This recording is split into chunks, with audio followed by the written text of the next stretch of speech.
嗨，大家好，欢迎来到我的美食频道，这里是一点一滴小厨房。今天我们来做糖葫芦。传统糖葫芦是用山楂做的，但是澳洲买不到新鲜的山楂，所以我今天准备了小番茄和杨桃，也可以用草莓、橘子、香蕉或者自己喜欢的其他水果。食材非常简单，其实我觉得山楂和山药豆的最好吃，但是澳洲呢都没有卖。然后糖呢，白糖和冰糖都可以。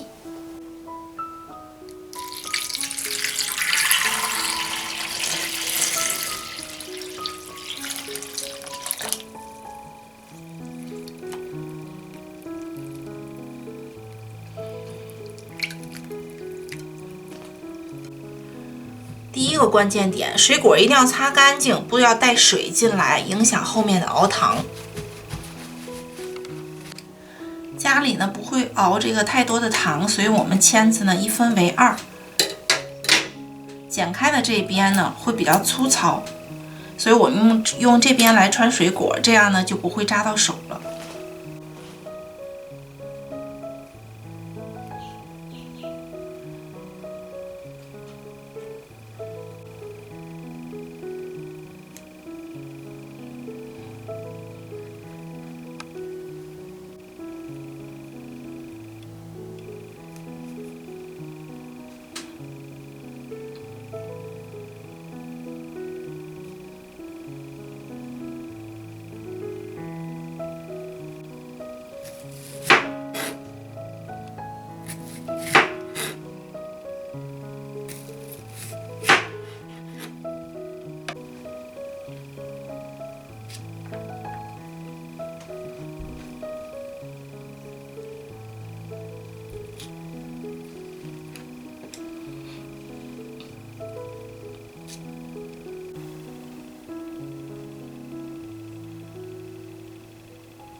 玻璃板上刷一点油，没有的也可以用不锈钢的平盘，也是可以的。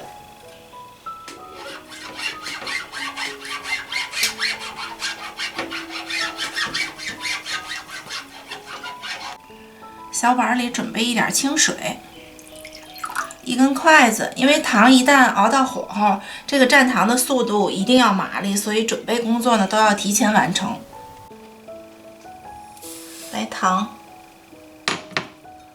白糖和水的比例是2:1。刚开始你可以开大火，然后开了以后呢调小火。如果你确实没有把握呢，就记住全程小火，不会错。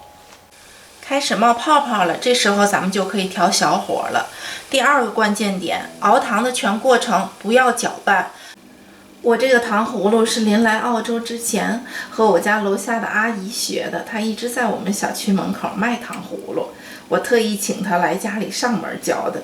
我就知道来了澳洲以后，好多美食都吃不到，必须要自己动手。我教大家一个最实用的测试方法，蘸一下这个糖，再蘸一下冷水。这时候你尝一下，如果它硬了，就说明火候刚刚好；如果还比较粘牙，要继续熬。第三个关键点，糖熬到火候的时候调最小火，颜色是琥珀色了就可以了。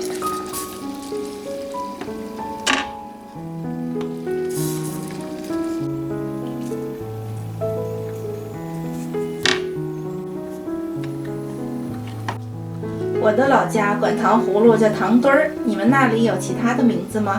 大家可以在评论区留言告诉我。嘎嘣脆的。其实糖葫芦更多的是童年的回忆，每当尝到熟悉的味道，往往能把我们带回内心那个熟悉又温暖的场景。喜欢我的视频，别忘了加订阅。感谢大家收看，我们下期再见。